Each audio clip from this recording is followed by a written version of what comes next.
Muy bien, esto pues son todos los anuncios, no hay nada más, y quede dicho pues que el domingo que viene nos vamos a ver, hermanos de Tenerife, y vamos a hacer algunas cosas nuevas que son muy importantes para vosotros y el futuro de la obra allí. Y por otra parte, pues vamos a continuar ahora ya sí con un pequeño interludio musical y vamos enseguida a entrar en nuestro texto de esta mañana.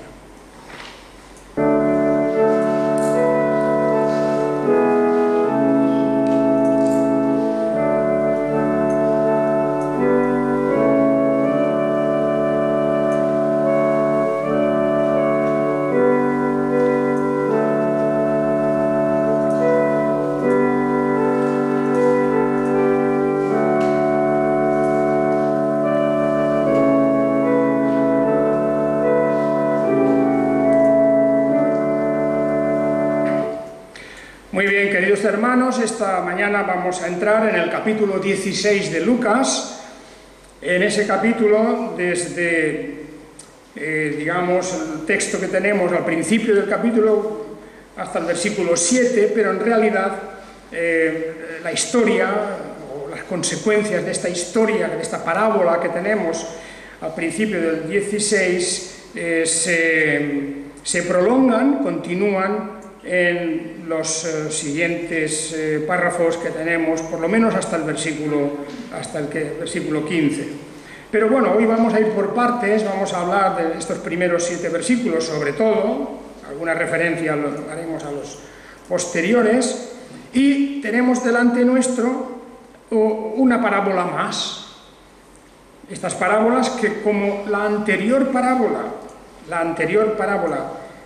que recordaréis de aquellos, lo que llamábamos el hijo malgastador, el hijo derrochador, el hijo pródigo, pues esa parábola del domingo pasado tiene una enseñanza tan profunda sobre el arrepentimiento y la necesidad del arrepentimiento. Hablábamos el domingo pasado, porque la cuestión central aquí de los 3 personajes que aparecen en la parábola del domingo pasado, del capítulo 15 y de los versículos 11 al final, los 3 personajes, naturalmente es el hijo derrochador, está también el otro hijo, el hermano por lo tanto del derrochador, que es aquel que sintió celos y envidia, y luego está el padre, que naturalmente representa la bondad y la generosidad de Dios. El primer hijo, atolondrado, loco, en la juventud, derrochando, gastando, sin pensar en el futuro, despreciando incluso la disciplina del padre, no quería estar en la casa porque, en fin, él ya se consideraba mayor para andar solo, y todas esas cosas que podemos ver muchas veces no solo en personas jóvenes, sino en personas de carácter infantil. Hay personas mayores, adultos, que tienen un carácter infantil y actúan de esa manera, alocadamente, sin pensar en las consecuencias de lo que hacen. Y entonces, pues, ese caso vemos como importante, y lo digo porque tiene que ver con lo que viene después en el capítulo 16, cómo vinieron tiempos difíciles. Y el hijo derrochador, malgastador, se vio de repente abocado a la necesidad, a la miseria. Y el que vengan tiempos difíciles, una prueba como esta, una sacudida tan fuerte para el orgullo, la soberbia de este joven, que pensaba que él ya podía comerse el mundo solo. Y viene de repente una situación en donde no podía comer ni siquiera lo que comían los cerdos, en donde se tuvo que mezclar con los cerdos, él siendo un judío, con un animal impuro, y donde ya las cosas no le podían ir peor, pues hemos de pensar que esto no es una casualidad. Nunca hay casualidades, y la providencia de Dios fue la que puso delante de él esta situación. Vosotros creéis en la providencia de Dios, claro. La providencia de Dios no solamente quiere decir que Dios nos da el pan de cada día, quiere decir que Dios también, para disciplinar a su pueblo, para llamar a su pueblo al orden, puede dejarlo caer en una situación muy comprometida, de angustia, de sufrimiento, de dolor, de otras muchas cosas, de enfermedades, de problemas de trabajo, de muchas cosas. La providencia de Dios ordena y gobierna nuestra vida entera. Y este joven, que se consideraba autosuficiente, que hacía sus planes sin pensar en Dios ni en la palabra de Dios, pues se vio de repente que no era más que un trapo viejo, no era nada. No era nada. Y forzado por la providencia de Dios, no por las circunstancias. Las circunstancias es una cosa como si habláramos del azar.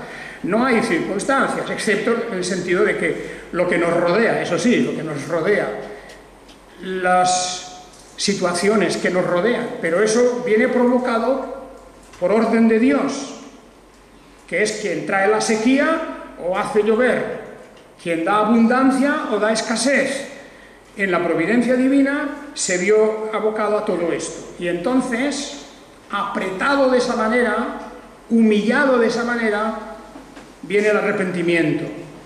Esto el domingo pasado ya lo comentábamos, el arrepentimiento. Y para que venga el arrepentimiento muchas veces Dios tiene que pegarnos fuerte, duro. ¿Por qué? Pues porque las disciplinas de Dios son así. Hay un texto bíblico que dice claramente en cuanto a los padres, que el padre que no disciplina a su hijo es que no lo ama. Si no disciplináis a vuestros hijos, es que no los amáis. Que se críen silvestres, salvajes, como tantos padres hacen hoy día, que dejan a sus hijos a que vayan campando por sus respetos y que hagan lo que quieran. Eso lo estamos viendo en la sociedad de hoy muchísimo. Unas veces por la pereza, otras veces pues simplemente por la ignorancia. No hay disciplina, no hay orden, ni siquiera a veces en las familias mismas, y entonces pues claro, se estropean.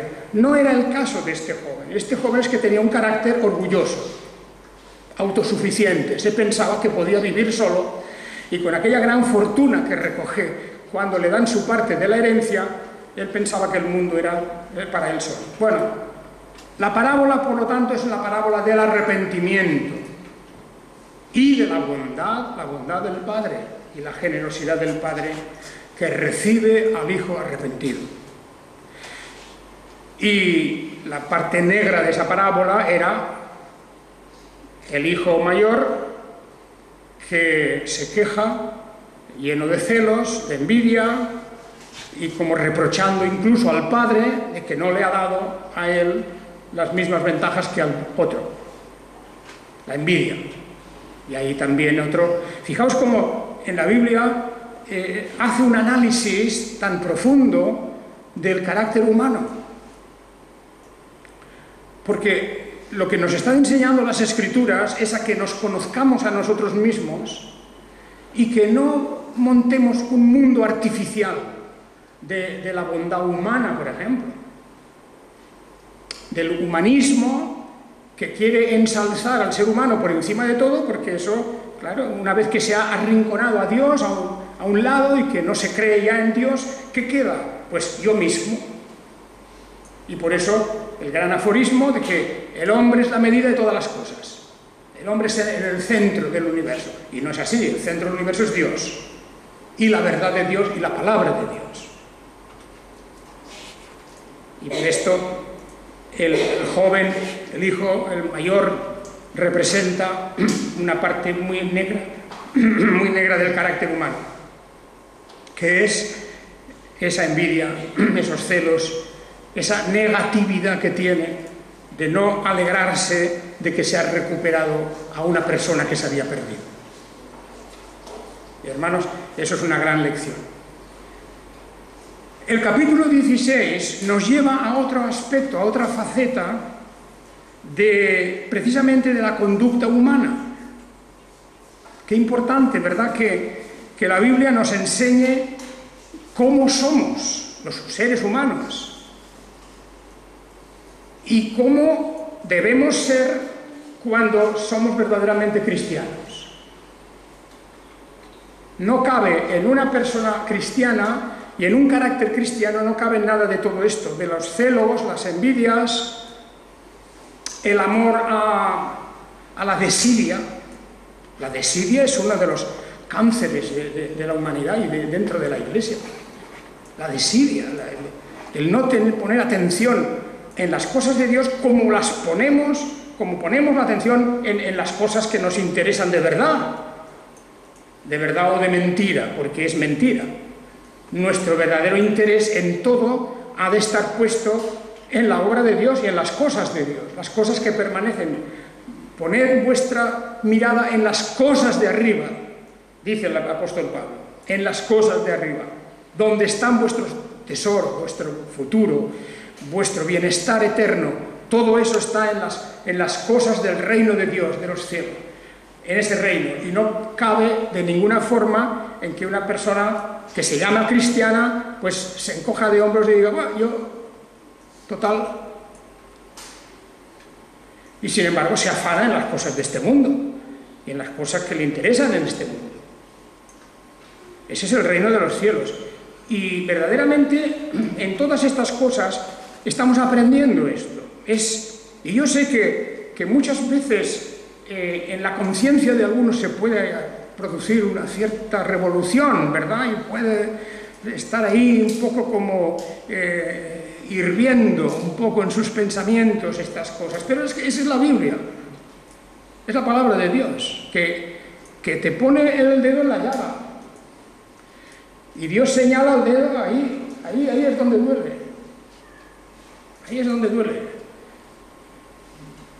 Porque el Evangelio no es un cuento de hadas y es una palabra fuerte, profunda, la espada de la palabra de Dios que tiene dos filos y penetra hasta lo más profundo de nuestro ser. Eso es lo que dice la Escritura.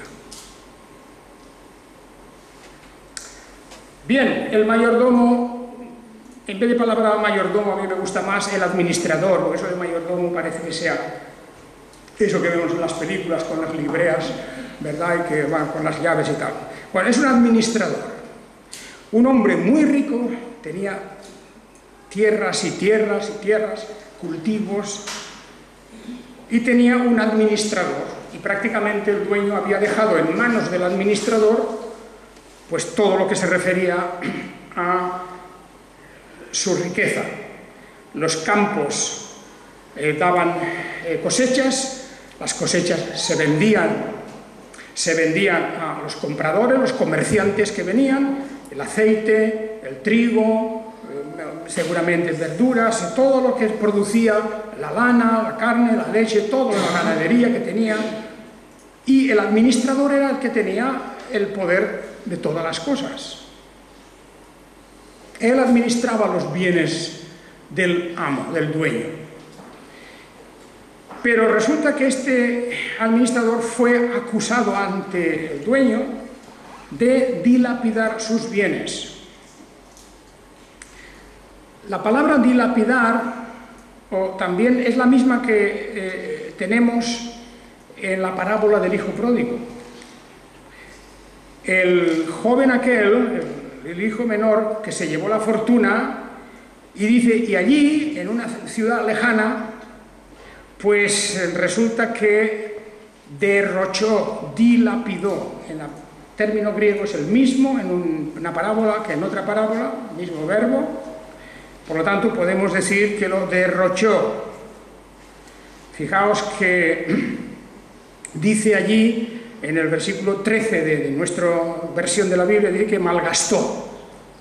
Pues bien, malgastó, derrochó, dilapidó. Aquí, en la parábola del mayordomo, del administrador injusto, es el mismo verbo, repito, podríamos decir malgastó. O sea, hizo una mala administración. No quiere decir que él se quedara el dinero necesariamente, no es eso. No se trata de que pensemos que este administrador estaba estafando a su dueño, sino simplemente que lo malgastaba, hacía una mala administración, hacía gastos que no eran propios, seguramente se le olvidaría de cobrar cosas, no estaba atento.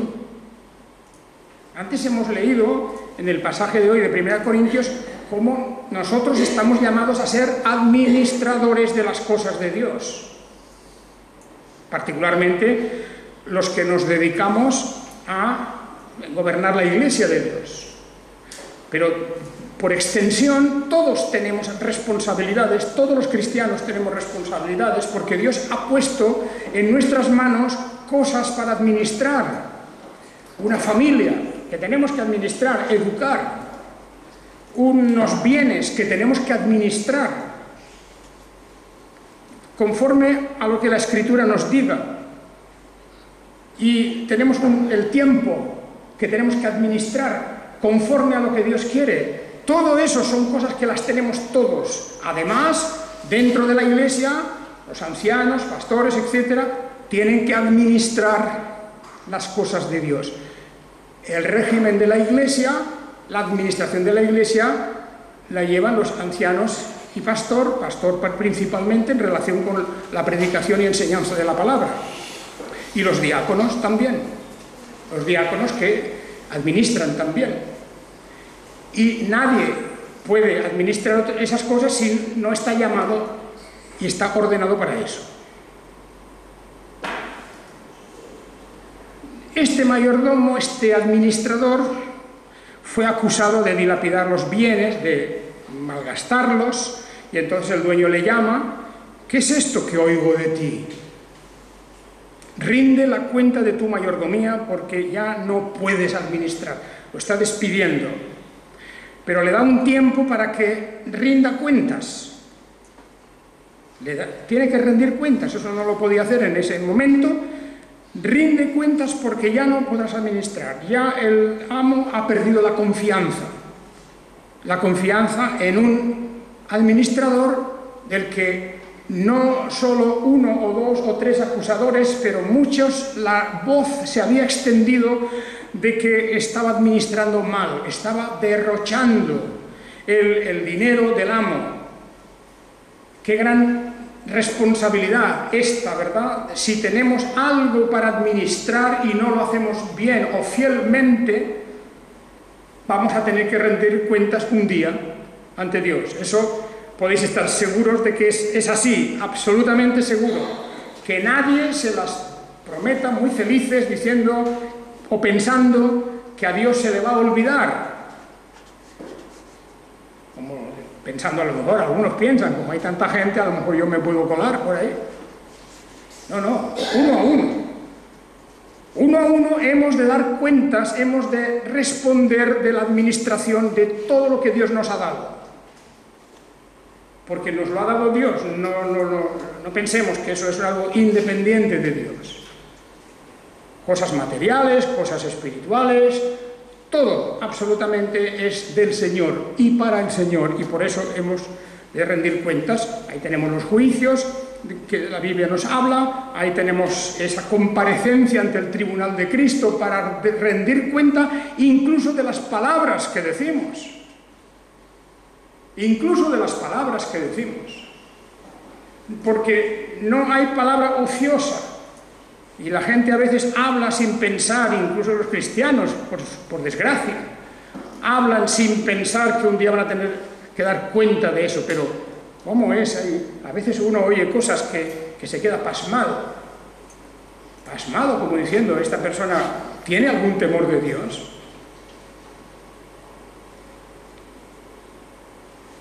Y entonces el administrador se vio de golpe con un pie fuera y se vio de tal manera que dice: si es que lo único que yo sé hacer es administrar, ¿y ahora qué pasará?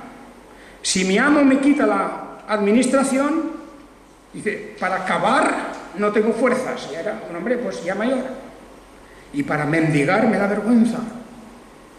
Y se veía que ni podía trabajar, ni se atrevía a ir como mendigo. De tal forma se veía fuera.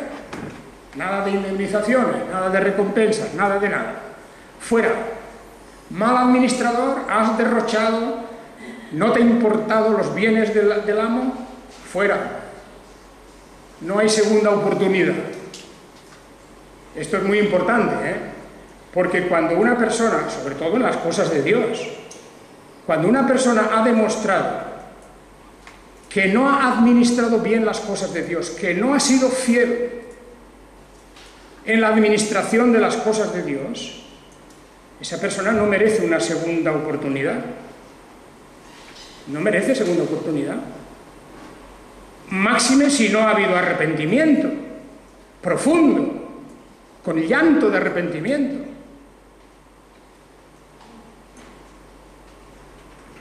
Y eso, hermanos, es algo de la Biblia, es algo bíblico. El mayordomo, fuera. Este hombre, sin embargo, era un hombre muy inteligente.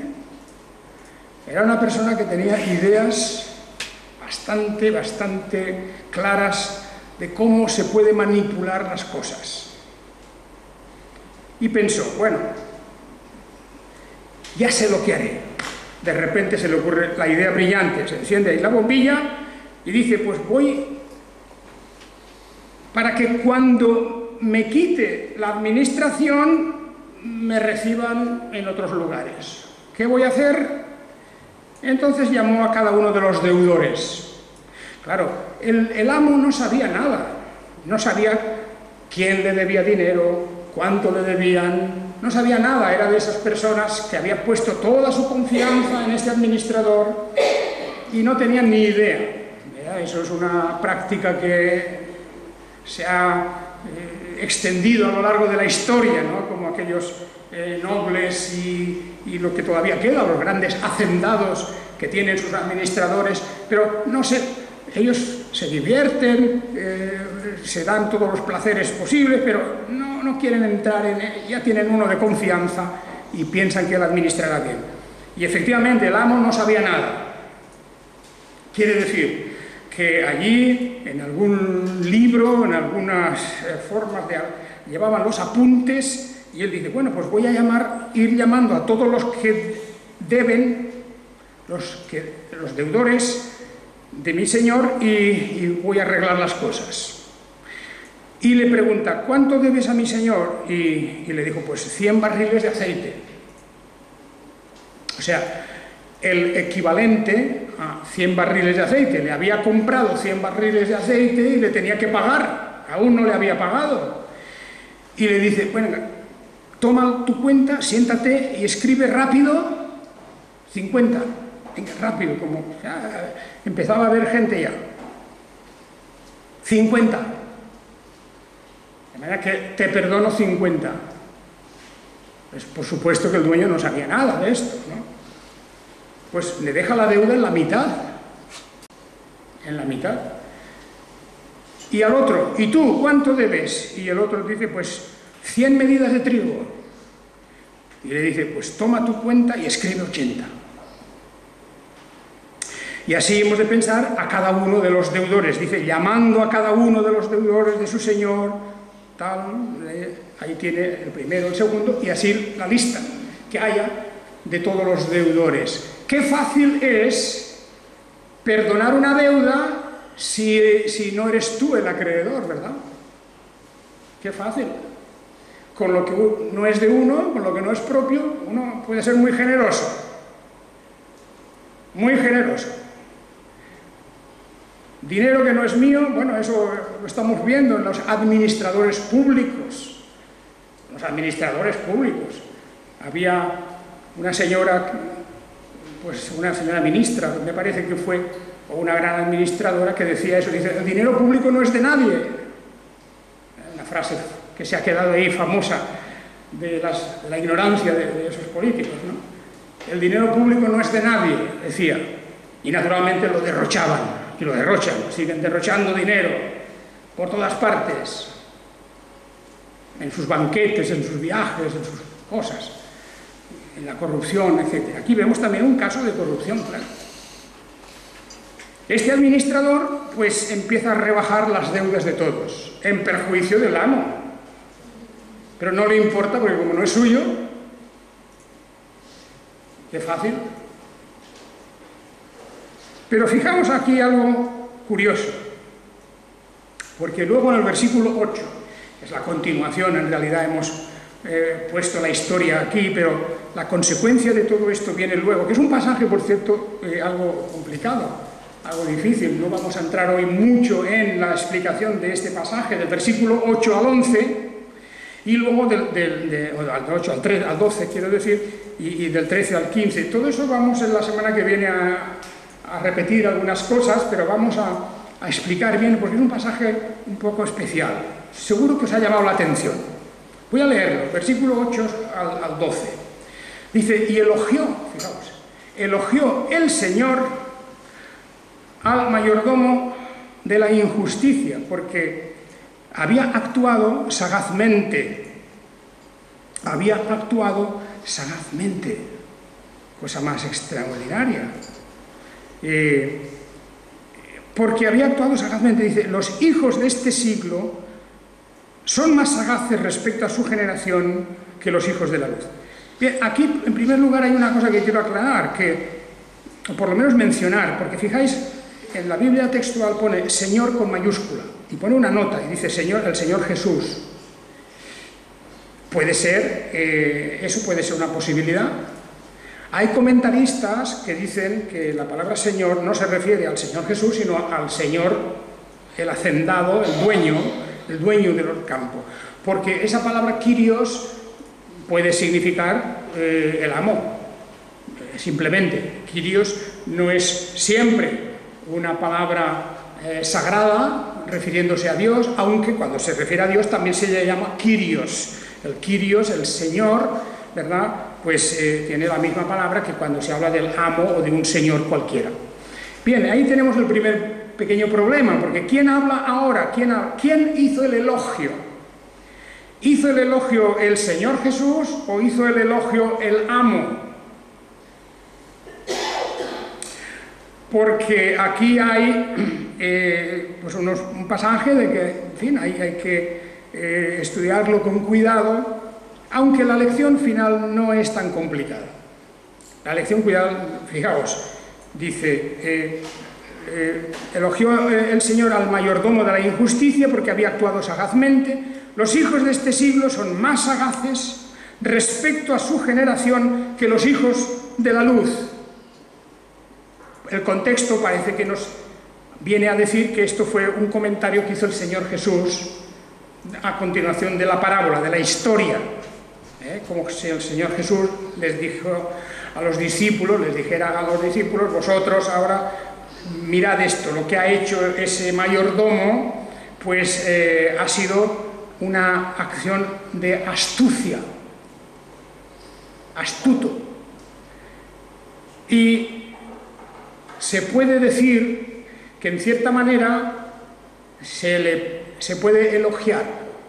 Elogiar tal vez es una palabra difícil de admitir aquí, pero vosotros sabéis que a veces, nos ocurre muchas veces, cuando vemos una película o leemos una novela o en el periódico leemos de qué manera, con mucha astucia, una persona ha cometido un robo. Hay algunos de esos que casi le hacen a uno reír, ¿no? Como diciendo, vaya persona lista, qué listo este. ¿Cómo se ha conseguido eso? ¿Con cuánta sagacidad y astucia ha conseguido tal cosa? Y casi, en fin, ya sabemos que no se debe uno reír nunca de esos delitos ni de estas cosas, pero más que nada es casi como un chiste, ¿verdad?, de que la trampa o la astucia, y uno hasta se sonríe diciendo, vaya, cómo funciona el cerebro humano, qué listo.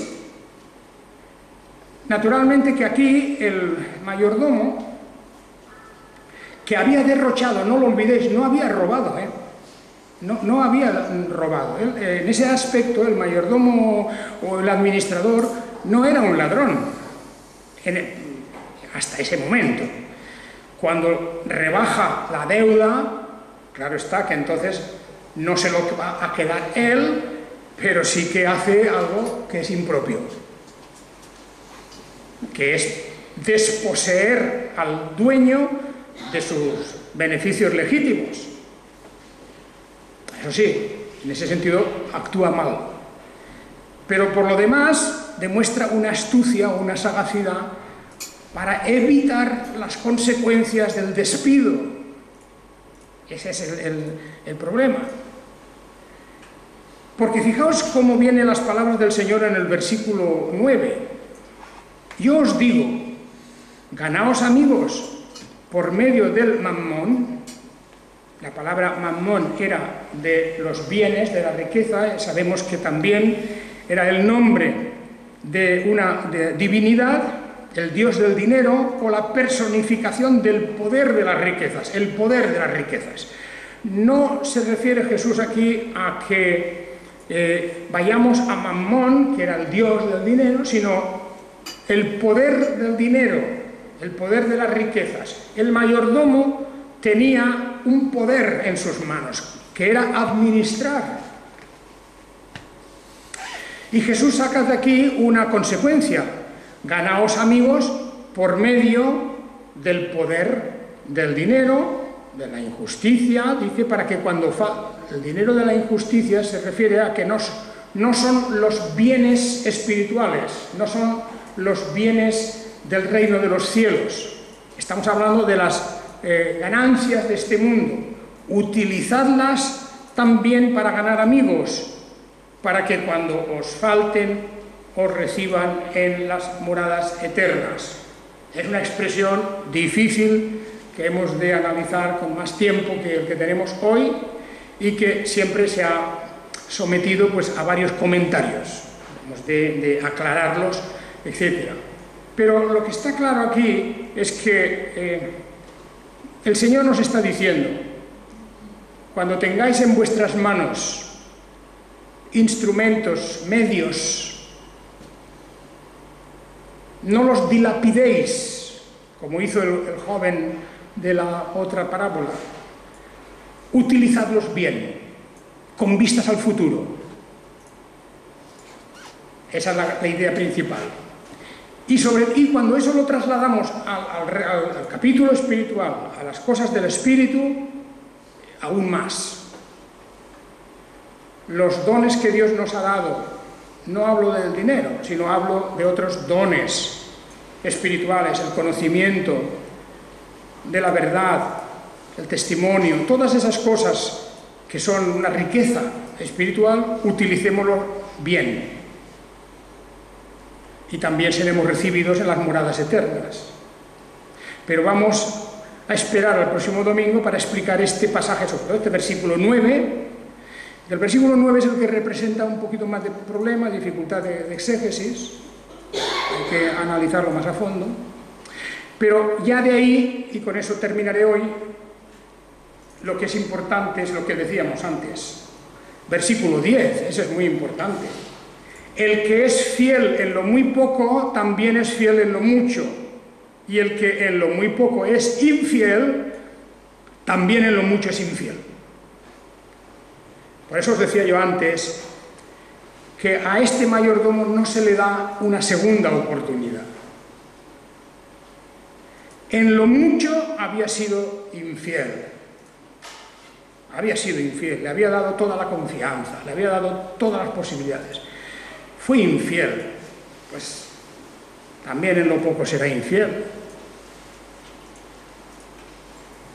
Y viceversa. No podemos de ninguna manera admitir que sin arrepentimiento o por conveniencia una persona finge que ahora ya es bueno. Eso no. Hombre, hasta hace poco era una persona que actuaba sin moralidad, sin ética, ¿cómo ahora de repente se nos vuelve así? Hay que sospechar, ¿eh? Hay que sospechar. No es posible. El que no es fiel en las cosas de Dios, sobre todo en las cosas de Dios, ¿cómo le vamos a dar confianza en otras cosas? Por eso el que es fiel en lo muy poco también es fiel en lo mucho, y el que es infiel en lo poco también en lo mucho es infiel. No cambia la cosa. Bueno, pues y por eso dice el versículo 11: así que si en el injusto mamón, en en las riquezas que no son de la justicia divina, vamos a decir, en los bienes humanos, los bienes terrenales. No que injusto tampoco significa que sean producto del robo, no, es simplemente que no son las riquezas que no pertenecen al reino de los cielos.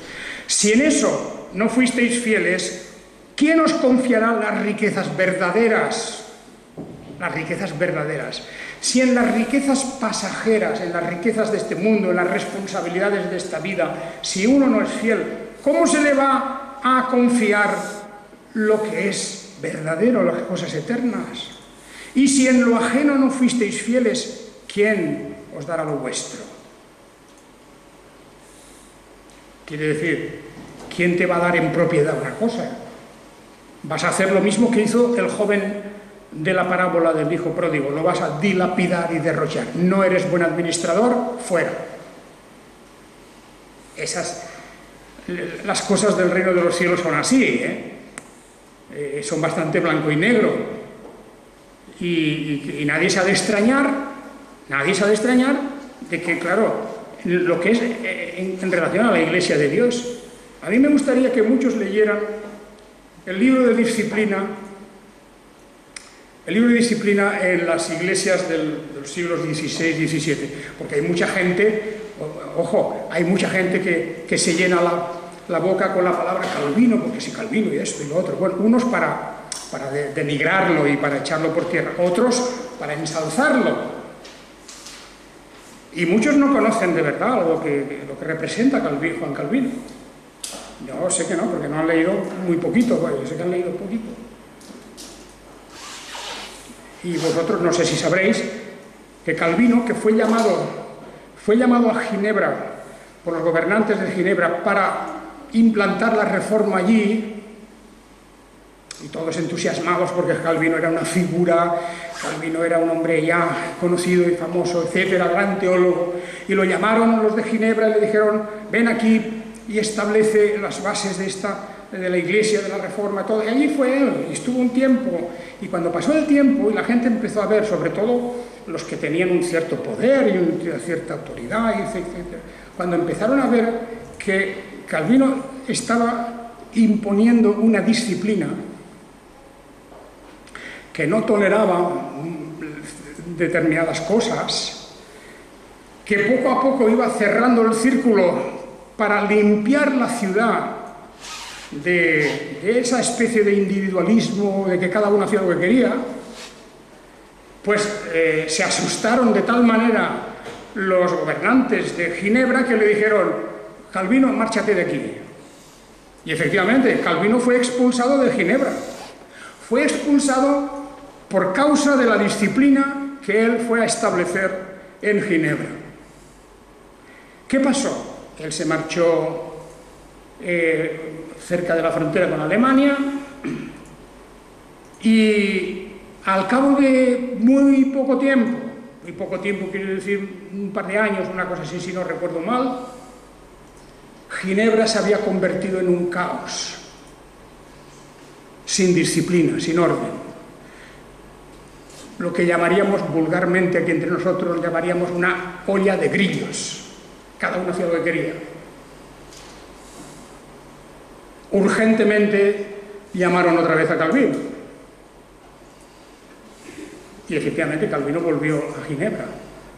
Pero Calvino dijo: si antes yo os he intentado corregir y me habéis echado, y ahora me llamáis, no penséis que es para que se repita la misma experiencia. Y vais a conocer lo que es una disciplina.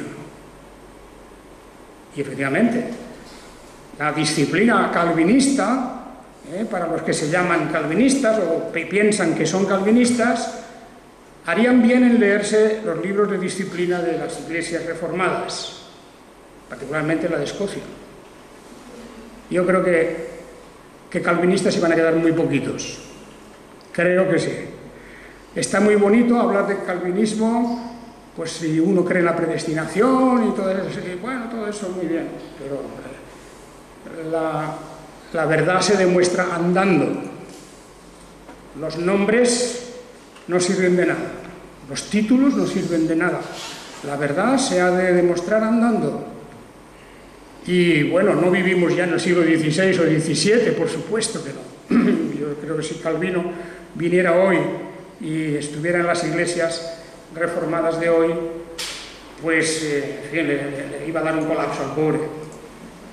Le iba a dar un colapso, porque es broma, eso casi que alguien se llame hoy día calvinista, en relación a lo que fue la reforma calvinista original y verdadera. Bueno, no os asustéis, porque yo no soy Juan Calvino, ¿verdad? Y no se trata de ir a ese punto. Pero diría yo que una iglesia sin orden, sin disciplina, sin respeto a las normas, no va a ninguna parte. Y nosotros lo que queremos es, creo que hemos de distinguirnos por eso precisamente, en un respeto a las cosas que hemos acordado, a las normas, nuestros estatutos, a la palabra de Dios, a la confesión de fe de Westminster, a todo eso. Y quien viene cantando otra canción, pues que se vaya a la orilla del mar a cantarla. Porque la verdad es que no podemos perder el tiempo en aventuras de ninguna clase. El orden en la Iglesia de Dios es fundamental. Y yo espero que así lo entendáis todos. Que el Señor os bendiga. Amén.